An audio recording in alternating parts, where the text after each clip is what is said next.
एवं मान्यवर विधायक सरोज कुमार पाढ़ी जो प्रश्नटी उत्थापन करिसंती जे आस्का रे गोटे नर्सिंग कॉलेज खोलिबा पाई तमु धन्यवाद देवी ओडिशार मान्यवर मुख्यमंत्री मोहन चरण माझी जी को ये जो बजेट 2026-27 रे एठी घोषणा करा जायछि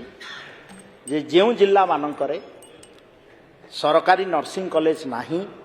सेही जिल्ला मानकरे पर्यायक्रमे नर्सिंग शिक्षा पाठ्यक्रम खोलिबा पाई सरकारंकर प्रस्ताव रही अछि। माननीय प्रश्नकर्ता श्री सरोज कुमार पाढ़ी। माननीय बाचस्पति महोदय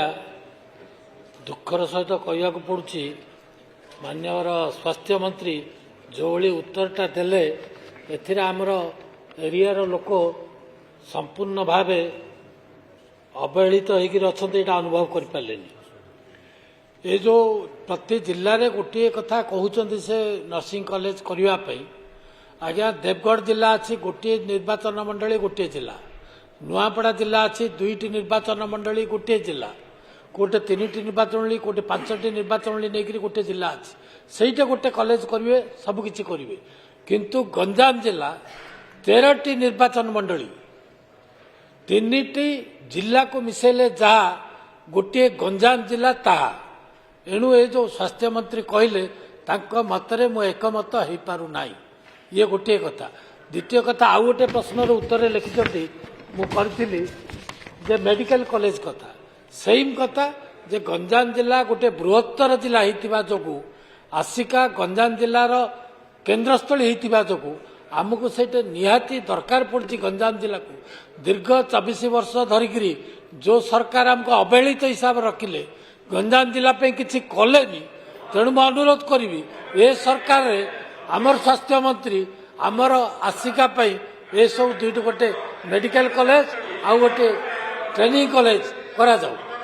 माननीय मंत्री मान्यवर स्पीकर मैडम मान्यवर विधायक सरोज कुमार पाढ़ींकर उद्वेग को ये सरकार सम्मान जनाऊँगी एवं निश्चित भाव आमे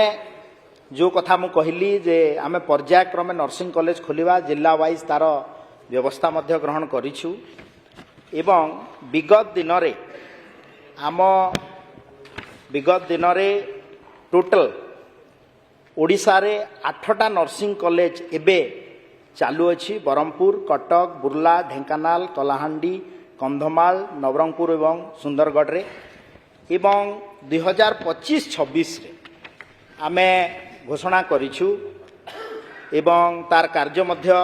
तार कंस्ट्रक्शन एवं अदर एक्टिविटी तार project DPR approval Madhya in process अछि आउ 8टी नर्सिंग कॉलेज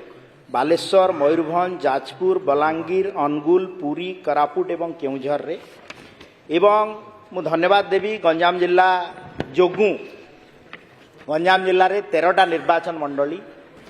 एवं 11टा निर्वाचन मंडली भारतीय जनता पार्टी को सपोर्ट करके सरकार है निश्चित भाव में तांकर उद्वेग को आम सरकार सम्मान जनाऊँगी एवं मु मान्यवर विधायक आशका सहित कथा हेबी एवं आमर आवश्यकता अनुसार निश्चित भाव में बड़ जिला एवं आउ गोटे नर्सिंग कॉलेज रो जो प्रस्ताव रखिछंती ताकू सरकार निश्चित भाव में गुरुत्वर सहित नब।